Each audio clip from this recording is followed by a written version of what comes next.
Justement pour cette matinée spéciale. Soyez le bienvenu, monsieur. Auparavant, question toute simple, comment l'économie circulaire peut-elle répondre aux défis des industriels? J'appelle sur cette scène Guillaume Pitron, Antoine Bousseau, Jacques Borda, Emmanuel Guichard et Serge Kimbel. Venez, messieurs, s'il vous plaît.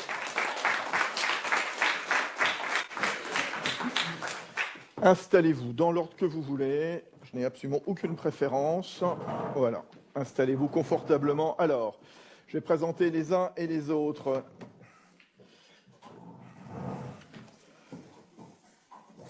Donc, Serge Kimbel, qui se trouve tout au bout, directeur général de l'entreprise WeCycling, jeune entreprise de Seine-Maritime, même si Serge évolue dans cette problématique depuis une quinzaine d'années. WeCycling est une entreprise qui a 5 ans, qui transforme les déchets et rebuts de production en un métal de haute pureté réinjectable dans une production. Voilà, on est en Seine-Maritime. À ses côtés, il y a, oui, je vous vois, voilà, Jacques Borda, président d'Alliance Recyclage, qui représente 4 grandes filières de matériaux, acier et métaux non ferreux, aluminium, papier, carton et verre, et vous êtes vous-même président de la Fédération des industries du verre.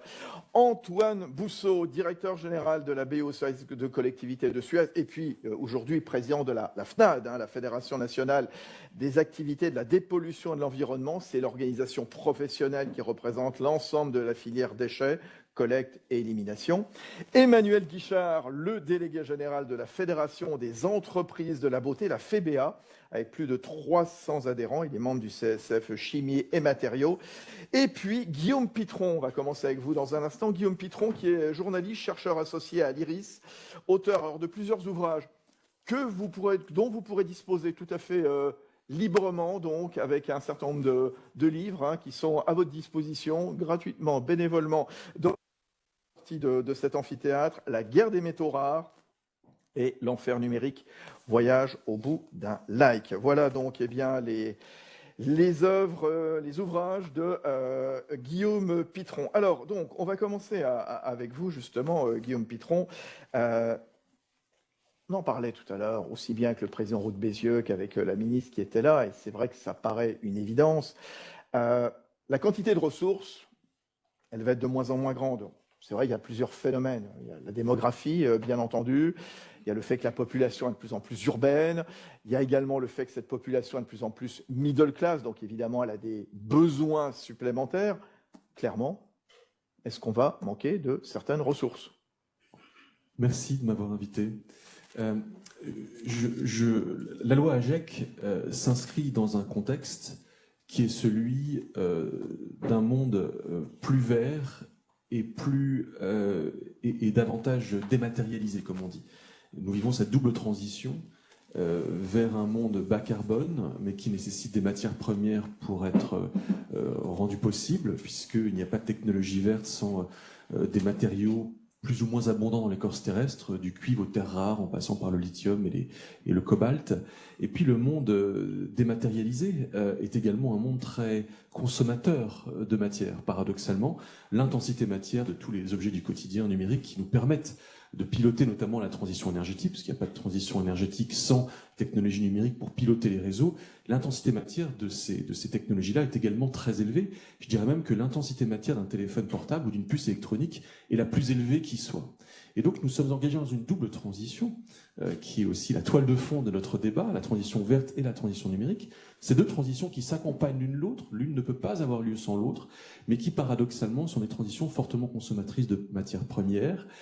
Nous allons consommer 40 fois plus de lithium dans les 20 prochaines années par rapport à aujourd'hui. Enfin, en 2040, notre consommation de lithium sera 40 fois supérieure, nous dit l'Agence internationale de l'énergie, qu'elle ne l'est aujourd'hui.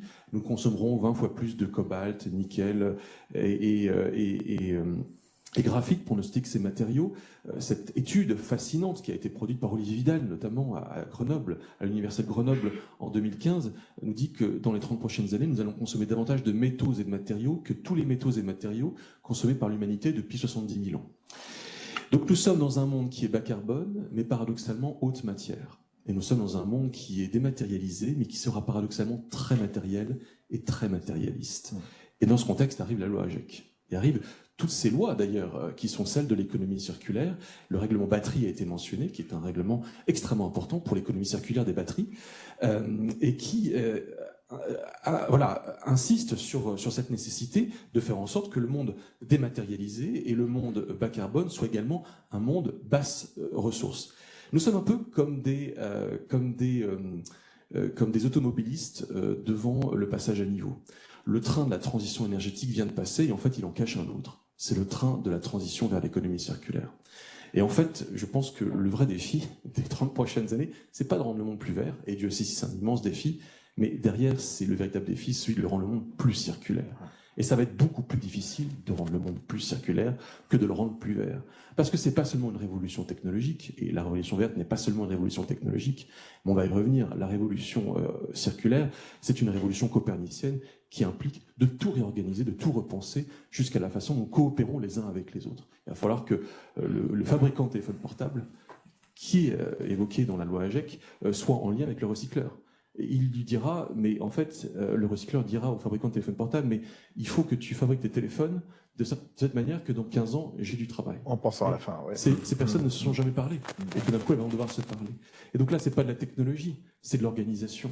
Et un monde plus circulaire sera un monde plus coopératif. Mais c'est quoi ce monde bas carbone? Parce que vous avez fait allusion depuis le début à cette notion de monde bas carbone. Le monde bas carbone, c'est le monde de la transition énergétique qui permet de tenir les accords de Paris. C'est un monde dans lequel toute technologie émet moins de CO2 par kilowattheure d'électricité produite. C'est le cas des panneaux solaires qui émettent évidemment moins de CO2 qu'une centrale à charbon, et c'est le cas des voitures électriques, celles qui roulent en France surtout, qui émettent moins de CO2 au kilomètre que leur homologue thermique, puisque elles roulent notamment avec l'électricité du nucléaire. Simplement, encore une fois, l'intensité métaux de ces technologies, elle, est beaucoup plus élevée. Et on a tendance, peut-être trop d'ailleurs, à regarder, à apprécier nos réalisations écologiques à l'aune de ce seul critère qui est celui de la baisse des émissions de CO2. Et Dieu sait s'il est important. Et pour autant, il y a d'autres critères de la transition écologique qui ne sont pas assez évoqués. Pollution des eaux, pollution des sols, acidification des océans, qui, eux, sont des critères qui vont devenir éminemment importants dans les prochaines années. On commence à réaliser que la question de la biodiversité est intimement liée à celle du réchauffement climatique, que le réchauffement climatique agit sur la biodiversité négativement, mais que l'inverse est vrai également. Et c'est ce que l'on comprend d'ailleurs avec notamment la COP qui s'est tenue à Montréal sur la biodiversité, qu'en fait tout est intimement lié. Donc on ne peut pas agir seulement sur le CO2 et espérer réussir si en même temps on n'agit pas sur la question de la matière et des impacts écologiques de l'extraction de la matière. Et ça, c'est pour le moment trop souvent, sous les radars de ma profession de journaliste et sous les radars en général, nous ne voyons pas encore venir l'immensité de ce sujet-là. Et c'est pour ça que l'économie circulaire est absolument indispensable dans ce cadre-là. Elle est indispensable, vous nous dites, Guillaume, un train peut cacher un autre, il y a ce train de l'économie circulaire qui circule, mais part d'où? Ça part d'où l'économie circulaire? C'est quoi? Alors, moi, je parle on élargira le débat à bien sûr d'autres matières premières, mais d'abord, on connaît tous les 7 piliers de l'économie circulaire. Ça part de la mine responsable. La mine responsable, c'est pas seulement la mine dans laquelle on met moins d'intrants, enfin moins d'intrants, je parle comme dans l'agriculture.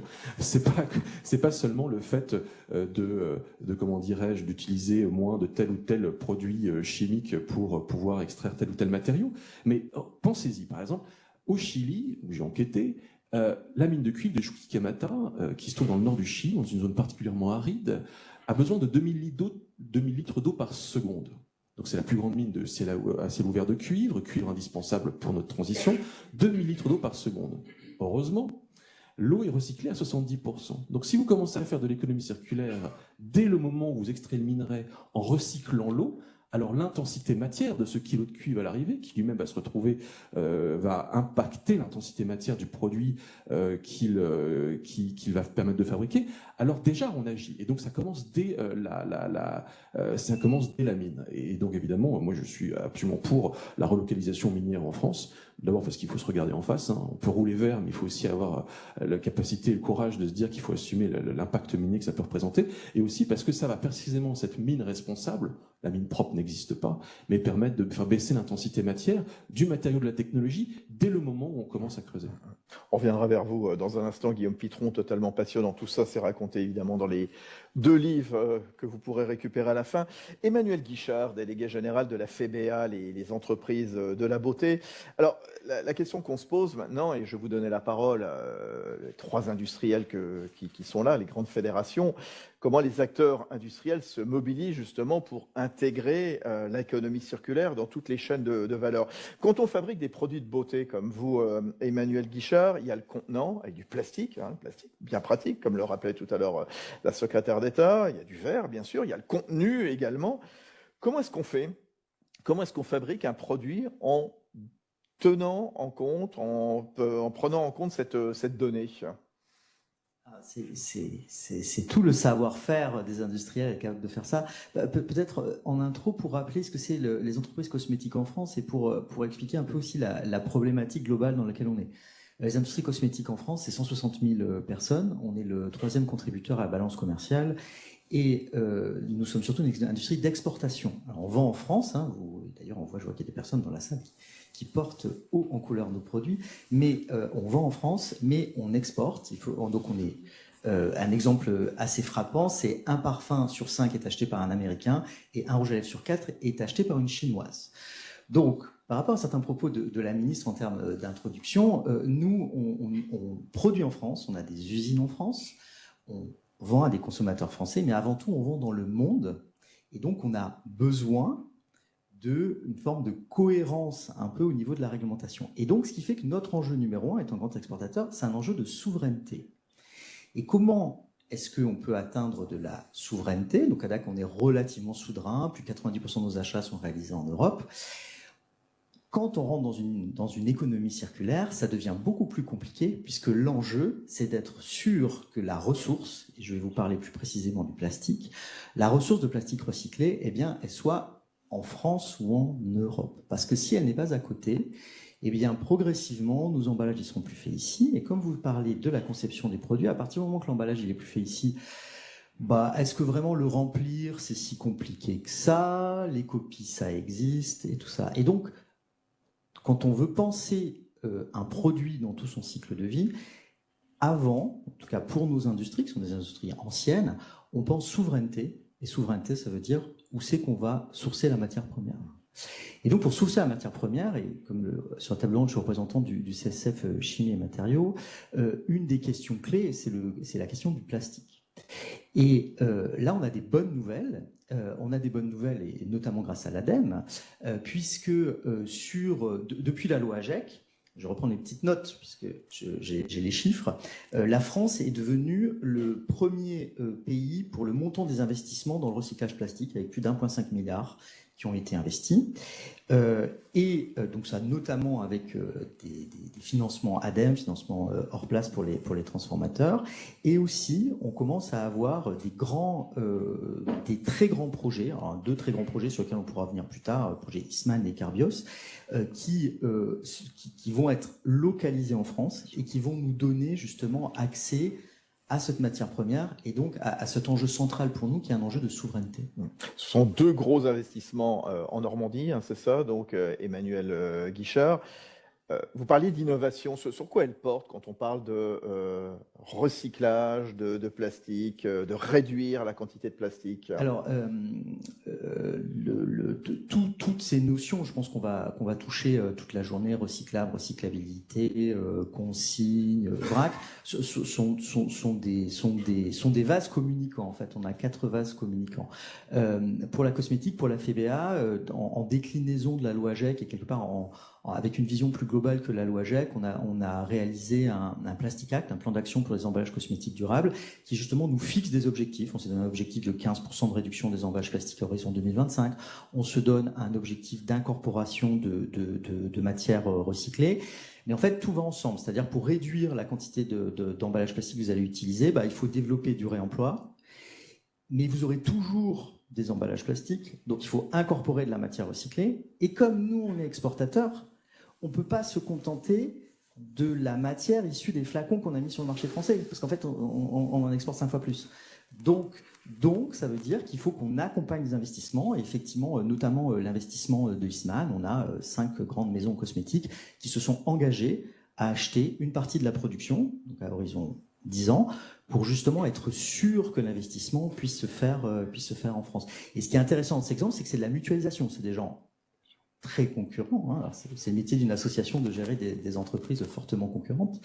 Et là, ces entreprises s'associent, dans un cadre parfaitement respecté, le droit de la concurrence, mais s'associent pour chacune passer des contrats avec nos... Finalement, c'est très loin de nous. Hein. Nous, on vend des produits de beauté, et donc on va s'associer avec le producteur de matières recyclées pour garantir cet appro et surtout garantir que l'investissement se fasse en France. Ouais, on verra d'ailleurs, c'est très intéressant ce que vous nous dites, Emmanuel Guichard, justement, que l'union fait la force quelque part. C'est-à-dire que c'est bien de faire du recyclage, mais on ne peut pas le faire tout seul. On le fait au sein d'une filière, au sein d'une fédération, entre industriels, même s'ils sont concurrents, et aussi avec l'apport donc de start-up. Et tout à l'heure, Serge viendra nous parler de WeCycling. Juste encore un mot sur les entreprises de la cosmétique et de beauté, puisque la question qu'on se pose ce matin, c'est voilà, comment l'économie circulaire peut-elle répondre aux défis des industriels? Comment est-ce qu'on intègre l'économie circulaire dans toutes les chaînes de valeur? Comment est-ce qu'on conçoit un produit de A jusqu'à Z quelque part? On parlait de ce train de l'économie circulaire qui circule.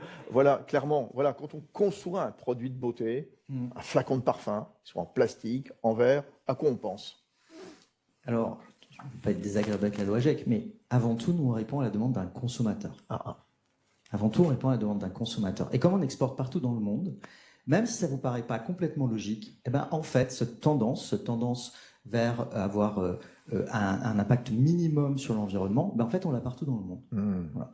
Le consommateur français est un peu en avance sur ce sujet-là, du fait du sujet de l'affichage, qui pourrait être un bon sujet à plein d'attentes. Mais avant tout, on conçoit un produit parce qu'il y a un marché et parce qu'on a un consommateur. Et j'ai un petit exemple qui est un peu en rapport avec Jacques, qui est, donc là, bon, il y avait la Saint-Valentin, c'est plutôt une bonne semaine pour la cosmétique, mais on a eu Noël aussi. Hein. Noël, c'est 20% de nos ventes en France.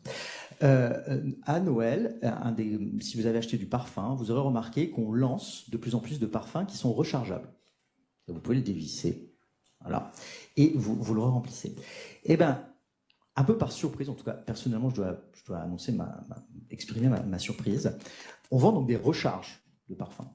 Donc, peut-être que vous avez acheté, peut-être que vous avez offert, ce qui est assez logique parce que il y a une forme de fidélité à un parfum quand vous avez trouvé un parfum. Eh bien, la vente en volume de recharge de parfum à Noël, bah, c'est déjà 5% du marché. Ça n'existait pas l'an dernier. Ah, dingue. Voilà. Ouais. Et donc, on en est un peu les... En tout cas, moi, j'en suis surpris. Probablement, les personnes qui ont lancé ces produits n'étaient pas si surpris. Mais ça veut dire que cette attente du consommateur, en fait, si on arrive avec les produits...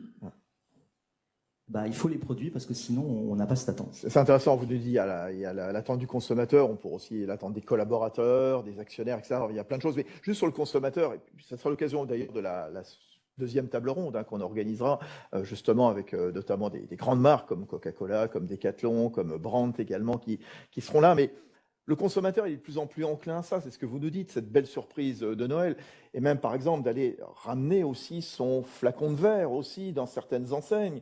Voilà, qui le récupère moyennant un bon d'achat. Voilà, l'idée aussi, c'est pour ces consommatrices qui, par exemple, qui achetaient des bouteilles, des flacons de luxe, bah, les industries du luxe aussi, maintenant, utilisent de plus en plus de verre recyclé.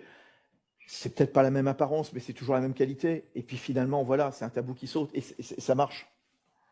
Oui, de toute façon, c'est une attente. Ce qu'il faut avoir un peu en tête, donc on parlera des dispositifs de consigne, nous on croit beaucoup au dispositif de la recharge, parce que donc on est sur un temps long. Hein. Donc on va mettre en place des investissements pour modifier la façon dont on distribue les produits. Aujourd'hui en France, je prends l'exemple français, hein, on n'a que 15% de nos ventes qui sont à travers Internet. D'accord ? Or, en théorie, donc ce qui n'est pas illogique du fait de la sensorialité, c'est-à-dire il faut que vous testiez pour acheter, donc c'est plutôt du rachat de produits que vous avez déjà appréciés, d'où les recharges. Et en fait, si on se positionne à horizon 10 ans, la part de e-commerce va mécaniquement augmenter. Hein. En Chine, on est à 95% de e-commerce, en UK, on est à plus de 50% de e-commerce. Donc elle va progresser, mais l'idée c'est de faire du e-commerce intelligent, c'est-à-dire justement à partir du moment qu'on a du e-commerce, on va pouvoir mettre en place des recharges. de rouge à lèvres, de maquillage, qui sont toutes petites. Et donc celles-là, on pourra les envoyer dans des petites enveloppes. On n'est pas en train de parler d'Amazon, on est vraiment en train de parler par la poste, des choses très simples. Et donc, ça veut dire que les créations qu'on est en train de faire maintenant, c'est à la fois à travers le nouveau luthier industriel, mais ça ne sera pas les mêmes produits, parce que les modes de consommation vont évoluer, et le mode de consommation, il est, alors ce qui est peut-être par rapport à ce que vous disiez, un peu incohérent, c'est-à-dire le consommateur veut être de plus en plus respectueux de l'environnement, mais en même temps veut de plus en plus de digital, en pensant que l'un va mieux avec l'autre, ce qui n'est pas forcément toujours le cas. Donc voilà, c'est un peu un exemple d'anticipation, et comment pour projeter l'économie circulaire vraiment dans nos catalogues, dans nos produits, il faut aller au-delà du modèle actuel, il faut aller par rapport à quelle sera la structure du marché dans 10 ans. Alors, je vois source d'opportunité, comme le disait tout à l'heure le président Roux de Bézieux, bien sûr, président du MEDEF. Génial ce que vous nous disiez, donc Emmanuel Guichard. Jacques Borda, président d'Alliance Recyclage. Qu'est-ce qu'on recycle? Comment on recycle? Est-ce qu'on peut tout recycler? Clairement, voilà, parce que ça, c'est la question qu'on se pose. Voilà, est-ce qu'on peut recycler du plâtre, des menuiseries, etc. Enfin, tout, voilà.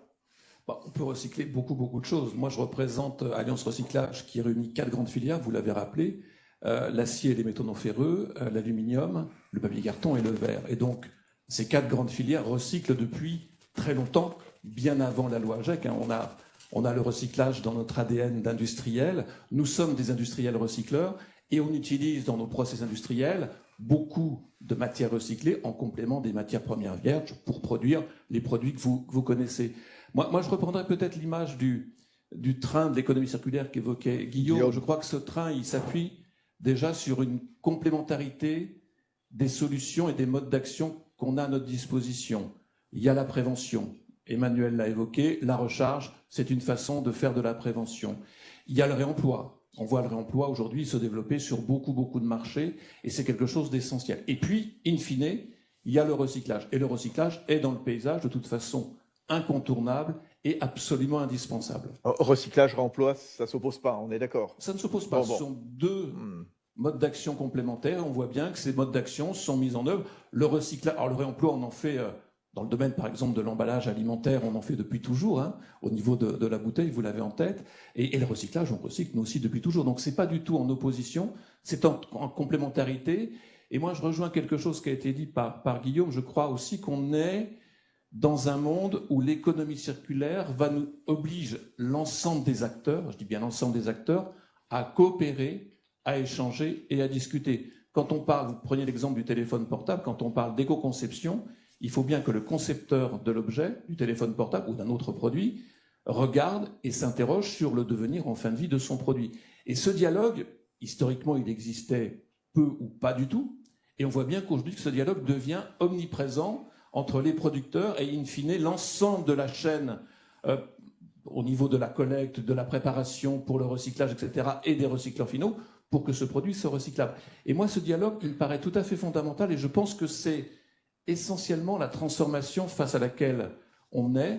C'est comment est-ce qu'on met en place ce dialogue. La ministre, tout à l'heure, évoquait la mise en place des REP. Les REP sont un excellent outil pour favoriser le dialogue entre parties prenantes, puisqu'on se retrouve autour d'une table entre producteurs, recycleurs, préparateurs de matières, et ça, c'est tout à fait essentiel. Donc il faut que ce dialogue soit renforcé et qu'on travaille dès aujourd'hui à mettre sur le marché des produits qui demain seront le plus facilement possible recyclables. Alors justement, racontez-nous comment l'innovation a pu changer vos métiers. On parle de recyclage mécanique, de recyclage chimique, tout ça est en perpétuelle évolution, heureusement. Moi, je suis plutôt sur un recyclage mécanique dans nos cas de filière.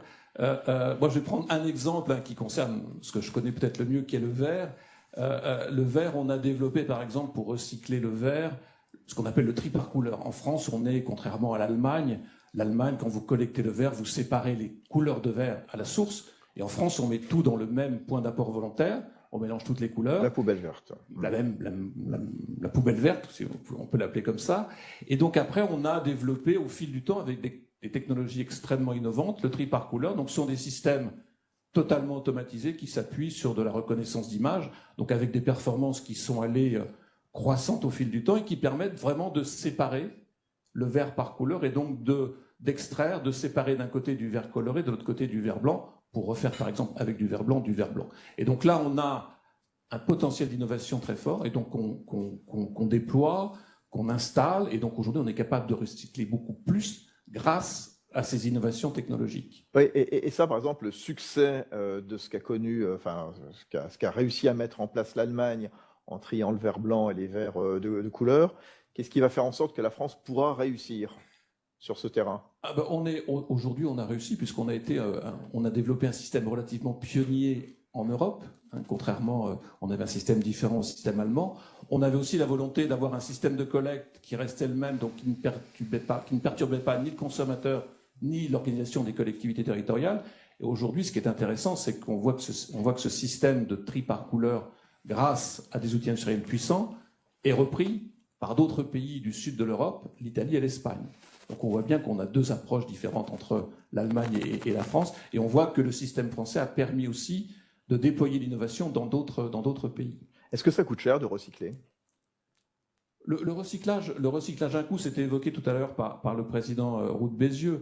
Je crois qu'aujourd'hui, on utilise, nous, des matières recyclées depuis très longtemps. Donc il faut que ces matières recyclées soient compétitives par rapport à des matières premières vierges.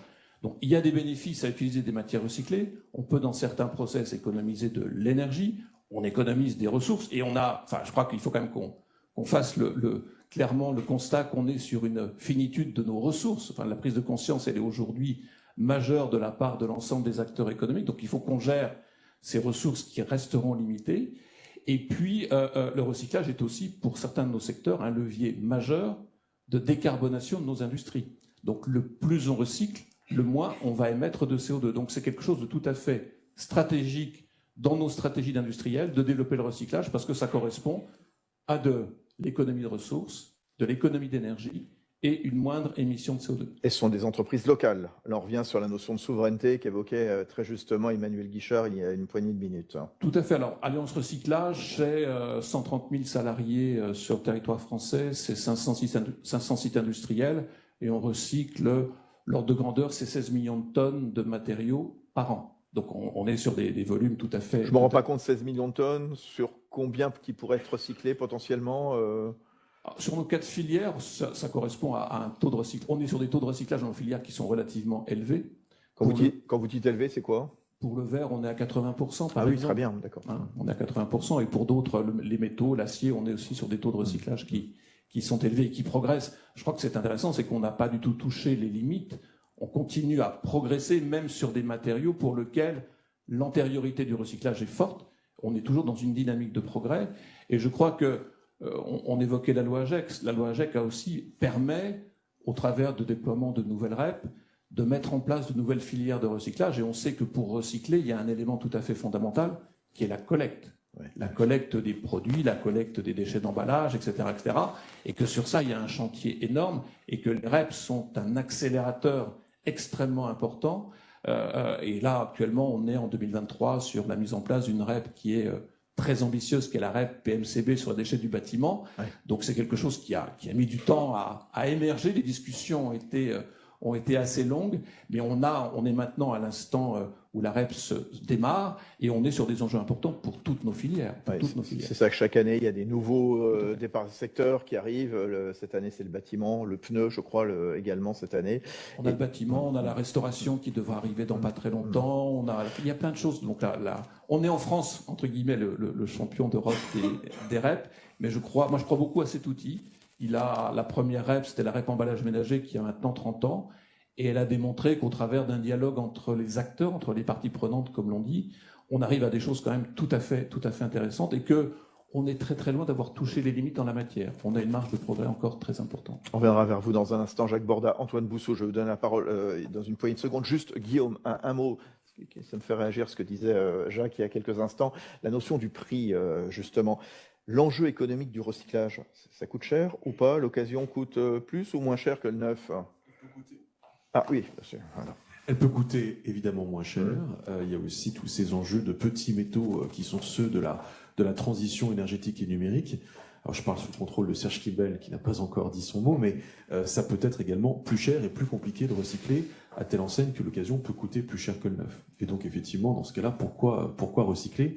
Et c'est là notamment que le règlement batterie est très intéressant, parce que ce règlement batterie, en fait, institue des seuils de recyclage obligatoires, c'est-à-dire que les prochaines batteries devront intégrer, alors ça dépend des métaux, mais 5, 10, 15, 20% de métaux recyclés, issus du recyclage, de façon à organiser une filière qui aujourd'hui, sur certains matériaux, peine à se constituer, faute précisément de modèle économique. J'ajouterais juste, éventuellement ici, que derrière moi, il y a le mot croissance, et que dit croissance, dit décalage dans le temps entre ma capacité à recycler un métal tout de suite, et puis la disponibilité, ce matériau va être disponible donc en fin de vie, donc dans 15 ans, et dans 15 ans, notre consommation aura évolué, et donc il y aura toujours ce delta. Alors, c'est encore plus vrai dans le monde des matériaux, parce que si vous recyclez 100% du lithium aujourd'hui, n'empêche que dans 20 ans, on en consommera 40 fois plus. Donc, en fait, à chaque fois se pose toujours le problème de savoir où est-ce qu'on va chercher ce delta-là.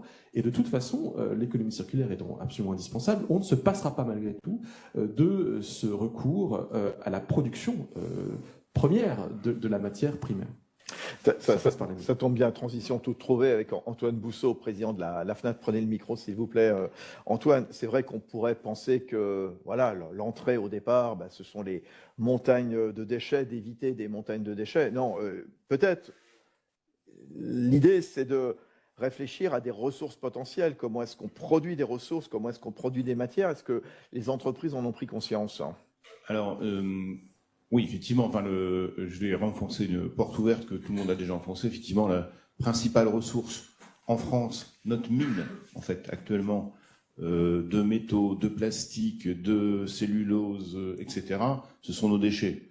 Effectivement, ils ne vont pas répondre aux défis d'augmentation de consommation, mais en tout cas, si déjà on arrivait à recycler totalement la matière et l'énergie liée à ces déchets, on gagnerait beaucoup en souveraineté et en écologie. Alors, notre métier a lourdement investi depuis des décennies dans des filières de recyclage, parfois à perte. On revient sur votre question précédente, en pariant sur effectivement le fait que la limite de nos ressources ferait que ces ressources augmenteraient et qu'un jour le fait de faire le geste de tri, d'avoir des usines qui permettent de valoriser et sortir des matières de plus en plus pures. Alors c'est vrai dans les métaux depuis très longtemps, c'est plus récent sur les papiers, cartons, les différentes types de plastique, etc. Et on a plutôt souffert. On est actuellement, je le date à 3-4 ans, donc on va dire la loi AGEC a aidé, je pense qu'elle est en parallèle de pas mal de mouvements, à un moment où les deux échos, l'écologie et l'économie, sont en train de se rejoindre. Donc c'est une excellente nouvelle, évidemment, pour la profession de recyclage. C'est une excellente nouvelle, globalement, pour notre capacité de mettre en place de l'économie circulaire.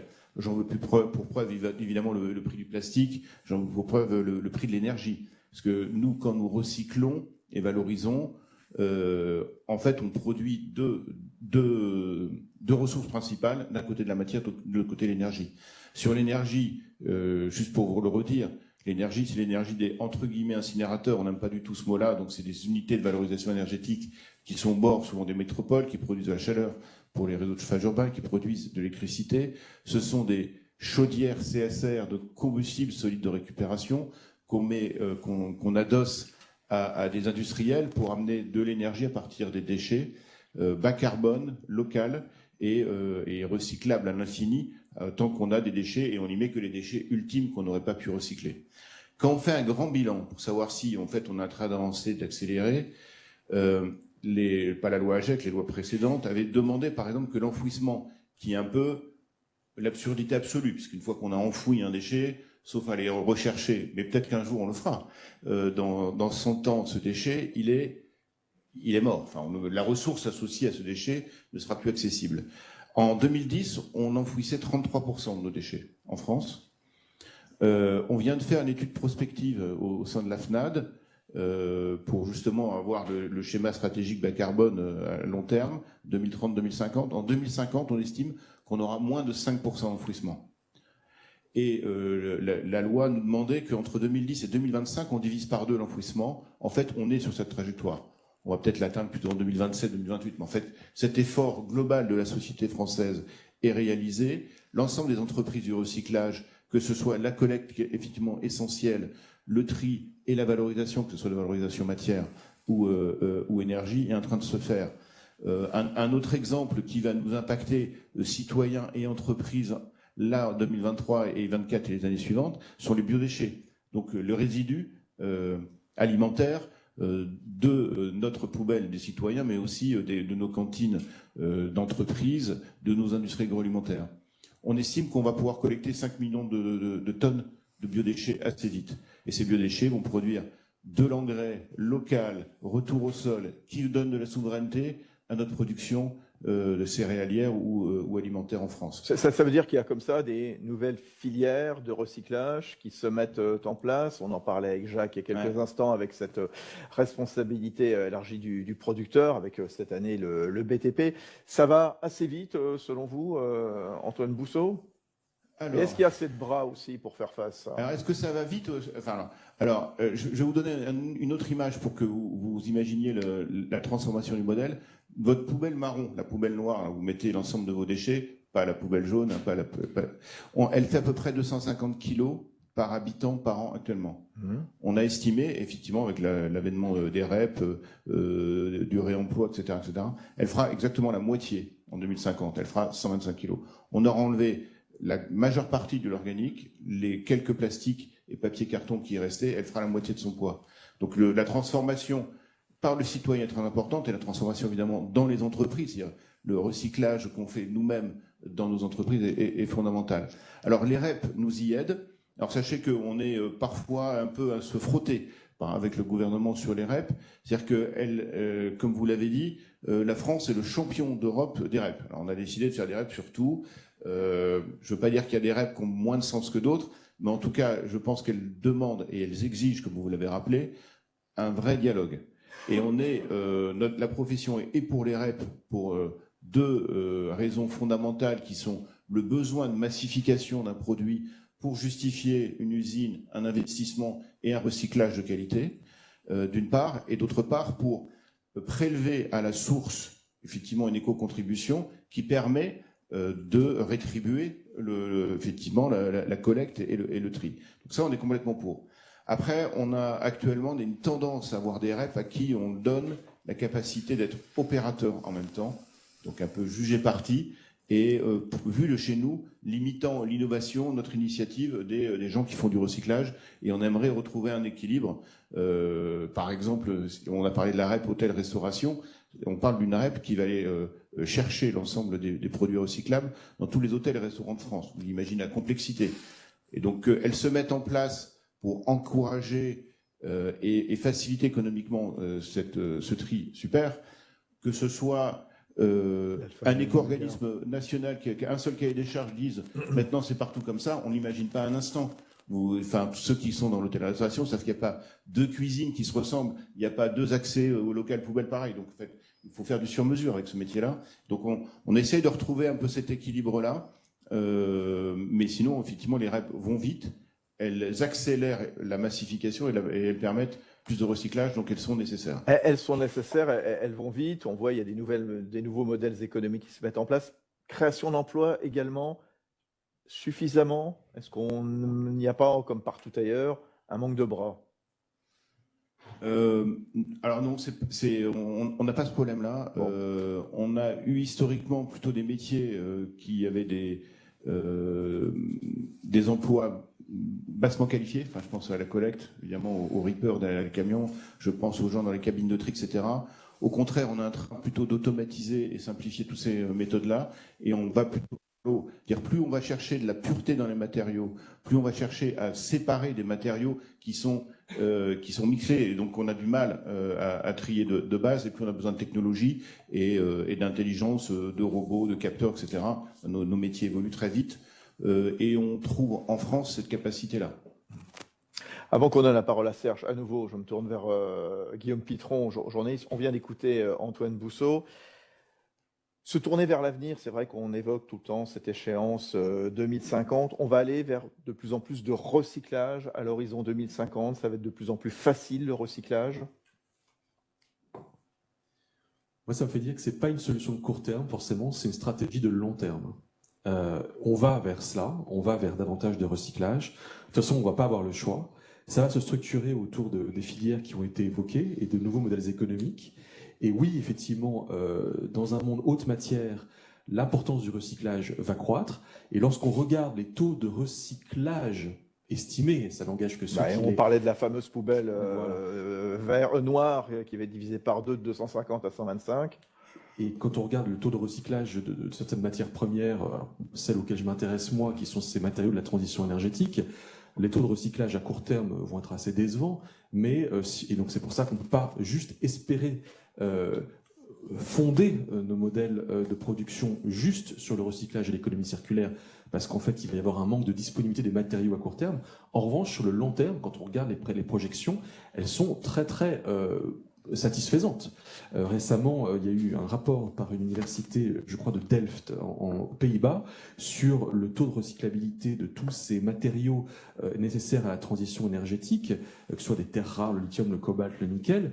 À l'horizon 2050, on est sur 50%, de 50 à 100% des matériaux utilisés en 2050 qui seront issus du recyclage. Donc c'est tout à fait positif. La France a un coup d'avance ou pas? Parce que quand on vous écoute, là, vous les industriels, ça semble très bien parti, mais je ne sais pas, Guillaume ou alors Antoine? Moi, je vais laisser Serge Kimbel répondre à ça. Alors, on va lui donner la parole dans un instant, Serge. Mais les Belges, on a des filières qui sont très, très structurées sur ces sujets-là aussi. Antoine, vous en doutiez là un petit peu, là? Ouais, en fait, c'est tout le problème de la France et de l'Europe. Donc, je vais plutôt faire mon joker, c'est-à-dire qu'on ne mesure jamais les choses de la même façon, et en France, on a toujours tendance à mesurer avec le pire indicateur. Donc, à chaque fois, on a l'impression d'être un mauvais élève. Globalement, on est plutôt bon élève sur un certain nombre de matériaux.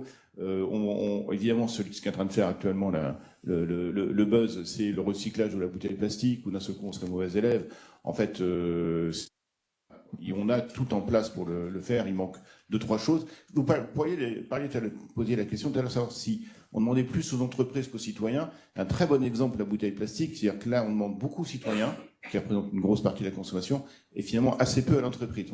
Et quand on fait le bilan, on nous demande de recycler 90% des bouteilles plastiques. En fait, il y en a, pour les meilleures régions, déjà 80% de recyclés, et c'est du citoyen, et le 20% qui manque, c'est l'espace public, les halls de gare, etc., et les entreprises auxquelles on n'a pas beaucoup demandé. Donc ça dépend des flux. Alors, est-ce qu'on est bon élève ou pas bon élève? On est, je pense, dans une bonne moyenne, et ça dépend beaucoup des flux.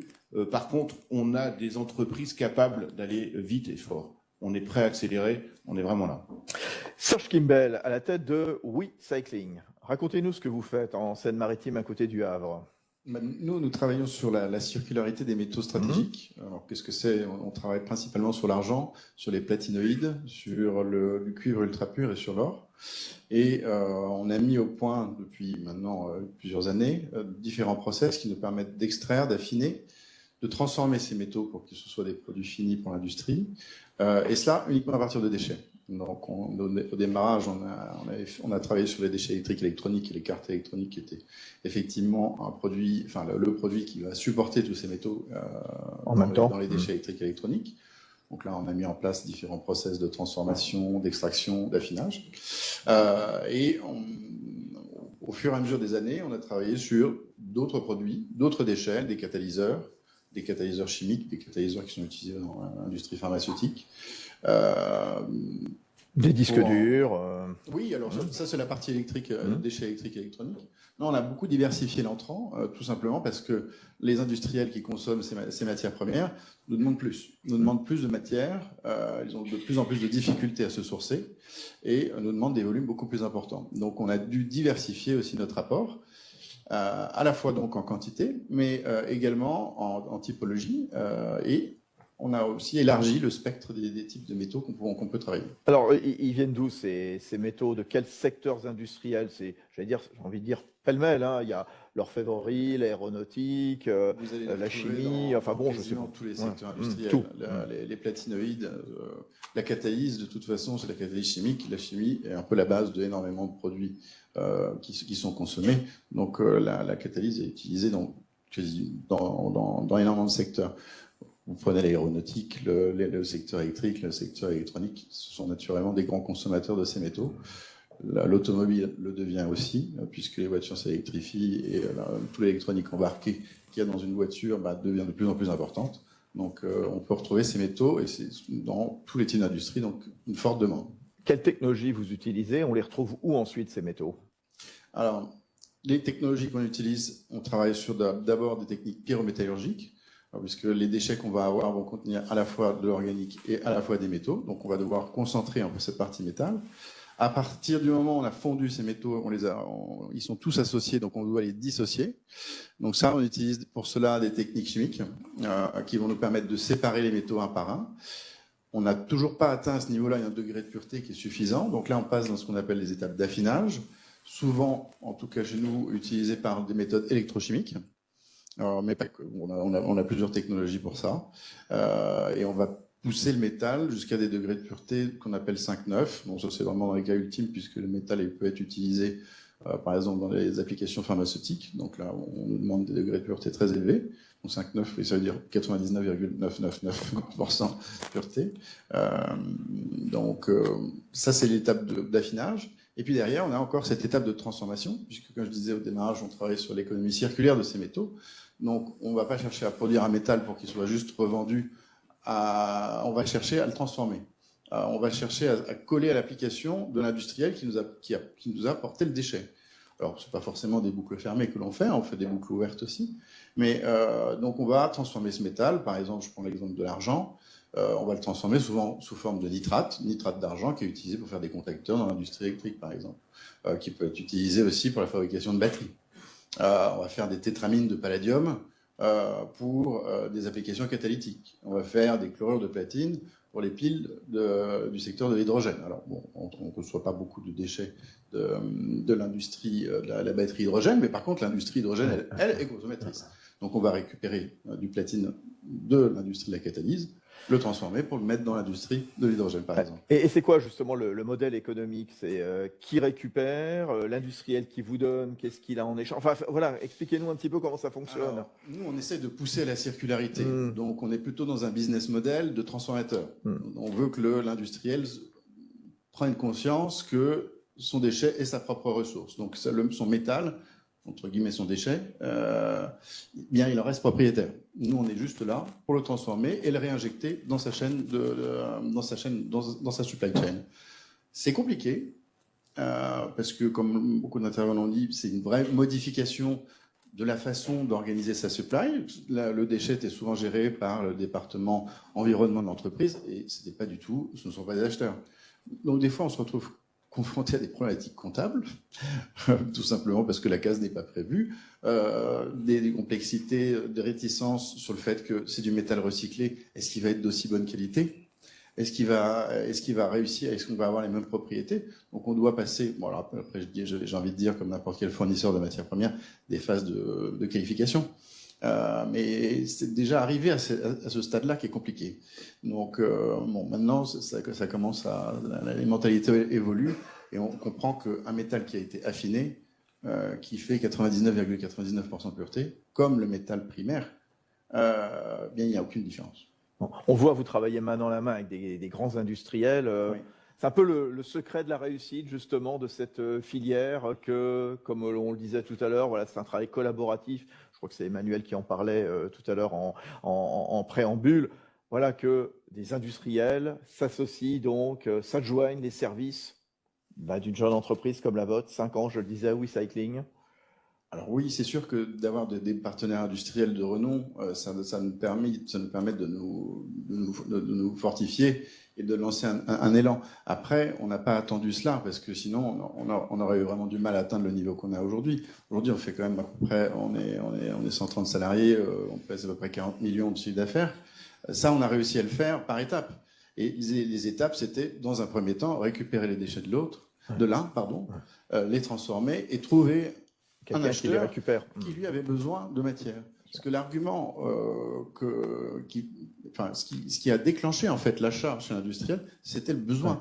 Il avait un besoin en matière première, un besoin qui devient compliqué à assouvir aujourd'hui parce que la matière première, se raréfie réellement. C'est-à-dire que sur les consommations d'argent, par exemple en France, les sources d'argent que vous avez aujourd'hui sont très complexes.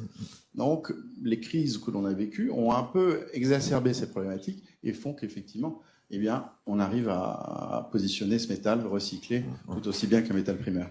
Guillaume Pitron, c'est un vrai enjeu technique, numérique, organisationnel, justement, faire en sorte que tout ce beau monde se parle et travaille ensemble. C'est la clé du succès. C'est un monde nécessairement plus coopératif. Quand on regarde les boucles d'économie circulaire qui peuvent fonctionner, notamment au Danemark, j'ai étudié la boucle d'économie circulaire de Kalundborg, dans le nord du Danemark, autour de quelques métaux. Et en fait, quand on regarde les clés de succès de cette boucle d'économie circulaire, les entreprises qui font partie de cette boucle, d'abord, c'est une boucle assez courte. Donc, on va chercher les matériaux dans un espace géographique relativement restreint. Les entreprises se connaissent. Elles ont développé depuis 10 ans des liens d'amitié. Quelquefois, il y a des liens familiaux qui ont été créés entre les entreprises. Il y a des accords, entre guillemets, de non-agression entre les unes et les autres.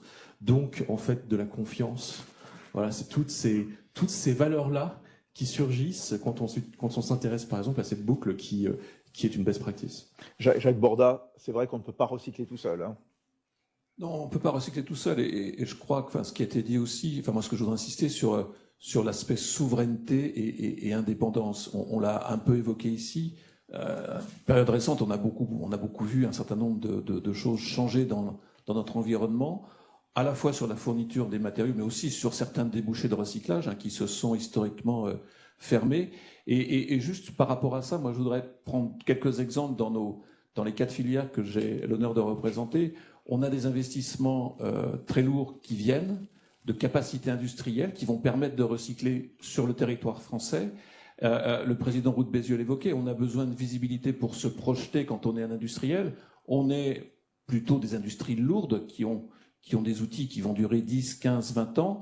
Et je vais prendre quelques exemples pour illustrer ça. On a dans la filière papier-carton, on a 2 unités qui vont se créer 2 fois 250 millions d'euros d'investissement, l'une dans l'Eure, l'autre dans les Vosges, pour avoir une capacité de recyclage d'1 200 000 tonnes. Donc on est sur des investissements considérables, avec des enjeux en termes de capacité de recyclage aussi considérables.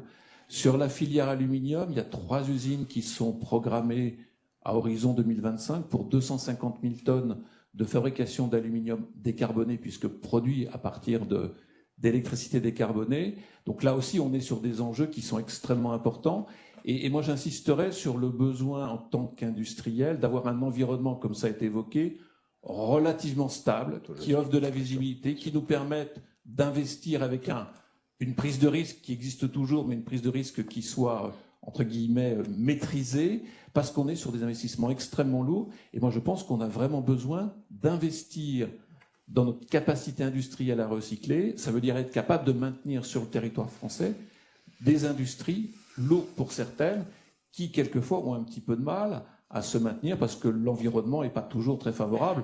On peut évoquer ici, on l'a vu récemment, la question des prix de l'énergie. On a aujourd'hui en Europe un climat concurrentiel très défavorable quand on se compare à d'autres zones du monde. Donc on est face à des vrais challenges. Et je crois que là, on a vraiment besoin d'une réponse globale pour pouvoir maintenir ses capacités industrielles, pour être en mesure de recycler et de défendre la souveraineté et l'indépendance de nos processus. Antoine Bousseau. Oui, exactement. Un autre exemple d'actualité sur le positionnement où on a besoin d'y voir clair. Je vous citais tout à l'heure la collecte des biodéchets, 5 millions de tonnes. En fait, pour transformer ces biodéchets, il y a 2 grandes solutions. Il y a une solution entre guillemets pas chère. On fait du compostage avec déchets verts. On fait un retour au sol. Parfait, on a eu un engrais. Et il y a une solution un peu plus lourde en investissement qui est méthaniser ce biodéchet, produire du biogaz, donc du gaz souveraineté française, made in France à partir de nos déchets, plutôt que l'importer, et on a en souvenir la complexité actuelle à cause de la guerre en Ukraine. Et entre les deux, il y a de l'investissement. Et même alors sur le retour au sol, en fait, on a besoin de 2 choses. Alors, j'ai le président de l'ADEME qui est devant moi, mais on a besoin mais Bérangère Couillard est tout à fait au courant aussi, ce qu'on appelle le socle commun, qui est la règle de c'est quoi de quelle manière, enfin, quelles sont les limites pour le retour au sol en termes de qualité. Ce texte-là, ça fait 3 ans qu'on nous dit qu'il sort dans 6 mois. On ne l'a toujours pas. Et donc, on ne sait toujours pas, finalement, comment classifier nos déchets organiques comme un futur retour au sol ou pas, autorisé ou pas. Et là, ça fait 3 ans que ça dure. Et puis, méthanisation. Qui dit méthanisation dit produit de méthane, donc de biogaz, et réinjection. Et le prix de rachat, pour l'instant, il reste quand même assez flou pour les années à venir. Alors, comment voulez-vous? Alors, les 5 millions de tonnes vont arriver là, dans les 3 ans qui viennent. Qu'est-ce qu'on fait? On fait du compostage ou on fait de la méthanisation? Et là, on a vraiment besoin d'être éclairé. On a besoin d'être éclairé. Est-ce que vous avez l'impression, Antoine, justement, vous évoquiez tout à l'heure la question du CSR, donc voilà, faire de l'énergie à partir de déchets, pour simplifier. La réglementation est toujours simple et toujours claire. Quelles sont les limites du cadre réglementaire vis-à-vis de ces besoins? Je voudrais pas être désagréable. Mais non, mais c'est l'occasion d'en parler. Le nouveau Voilà. président de l'ADEME, dont j'ai pas encore fait connaissance. Et c'est pas la réglementation. Non, mais pour vous donner toujours pareil, enfin c'est des égarements. Encore une fois, je veux pas dire que on s'est trompé, mais en tout cas, je pense pas qu'on a tiré dans la bonne direction au premier coup. L'ADEME a défini et elle a été précurseur en cela. On le disait souvent, on le disait tout à l'heure, la France est son précurseur sur un certain nombre de décisions européennes, sur une configuration de ce qu'est une chaudière CSR. Et en gros, la chaudière CSR idéale est une chaudière CSR qui ne produit que de la chaleur auprès d'un industriel 24/24. Ok. Force est de constater que l'industrie française est ce qu'elle est, que la visibilité dans le temps, c'était compliqué de positionner une chaudière qui ne fait que de la chaleur, alors que le reste de l'Europe avait décidé de faire des chaudières CSR, on produit de l'électricité. C'est-à-dire que dans le cas où l'industriel s'arrête ou a moins besoin de chaleur, on fait en turbine, on fait l'électricité, et le règlement français ne le permettait pas. Et en fait, ça a beaucoup limité au début le développement. Donc on est en train de réaligner, je pense, l'ensemble des planètes, mais on a besoin, parce qu'on l'a toujours pas, ce feu vert de oui, la chaudière CSR peut être en cogénération pour produire de l'électricité et sera subventionné par l'ADEME, j'espère, au bon niveau. Et là, on a toute une série de dossiers des entreprises françaises qui attendent. Pour terminer, un petit tour de table justement sur deux mots qui ont été souvent prononcés. Souveraineté, compétitivité, évidemment, on a affaire à des industries locales. Compétitivité, est-ce que vous avez l'impression que c'est un modèle qui est économique vert, qui va nous rendre compétitifs par rapport à d'autres régions du monde? Allez, commencez, Serge Kimbel. Je pense, oui, j'en suis intimement persuadé, puisque le métal qu'on produit, pour nous, a un impact carbone qui est effectivement 100 fois plus faible, voire beaucoup plus faible encore que le primaire, d'une, et puis de deux, il a le même prix. Donc aujourd'hui, on tient un marché qui est celui de Londres. Donc il n'y a que des avantages industriels à aller dans cette direction-là. Oui, comme vous le dites, c'est un marché qui est extrêmement concurrentiel. De grosses entreprises étrangères ont plus d'antériorité parce qu'elles étaient sur le marché minier de façon beaucoup plus puissante que nous. Donc il faut rester compétitif et il faut rester très agile. Et là, je vous avoue que pour ça, on a besoin de deux choses, de rapidité et de cash. Là, aujourd'hui, il y a beaucoup de sociétés et le gouvernement aide énormément pour les investissements. Sur la rapidité, malheureusement, on est sur un système qui est extrêmement lent, où quand on va déposer des dossiers pour faire des modifications, eh bien, ce délai, il est supérieur au délai de péremption de la technologie, d'une certaine manière chez nous. Moi, j'ai des dossiers d'autorisation qui s'empilent parce que je change mon process en permanence et que je n'ai toujours pas les premières autorisations. Donc, ce délai, cette rapidité, malheureusement, là, il faudrait qu'il y ait une accélération qui se passe. Jacques Bourdin. Je crois que pour nous, notre engagement dans l'économie circulaire, il est historique et il est total. Donc la compétitivité n'est pas le sujet. On continuera bien évidemment à recycler. C'est incontournable. Guillaume l'a dit. On ne se passera pas de recyclage. Donc il faut trouver après les conditions pour faire les bons investissements au niveau des capacités industrielles, au niveau de l'ensemble des outils de préparation de la matière, parce qu'on va vers des matières de plus en plus élaborées, triées finement. Donc il faut que l'ensemble des acteurs ait cette visibilité pour faire les bons investissements dans le bon timing. C'est ça qui me paraît important. Et moi, j'insiste beaucoup sur la capacité à dialoguer entre les acteurs pour qu'effectivement tout ça puisse se mettre en place de façon sereine. Ouais, alors, le dialogue est quelquefois un peu musclé, mais je dirais qu'on a tous un peu l'habitude de ça. Et c'est absolument nécessaire que ce dialogue soit présent et omniprésent dans tout ce qu'on pourra faire. Oui, c'est un point sur lequel vous insistiez, Emmanuel Guichard, tout à l'heure. Voilà, ces investissements, ils sont lourds, notamment ceux que vous avez fait en Normandie. Voilà, il faut mettre tout le monde autour de la table. Outils de souveraineté, outils de compétitivité, est-ce que la performance aussi des industriels va être jugée maintenant de plus en plus sur leur capacité à faire du recyclage, du réemploi? La FEBEA. Oui, donc la compétitivité, nous on a de la compétitivité, on est dans la cosmétique française est leader mondial, on exporte 15 milliards d'euros par an, donc oui, de la compétitivité on en a.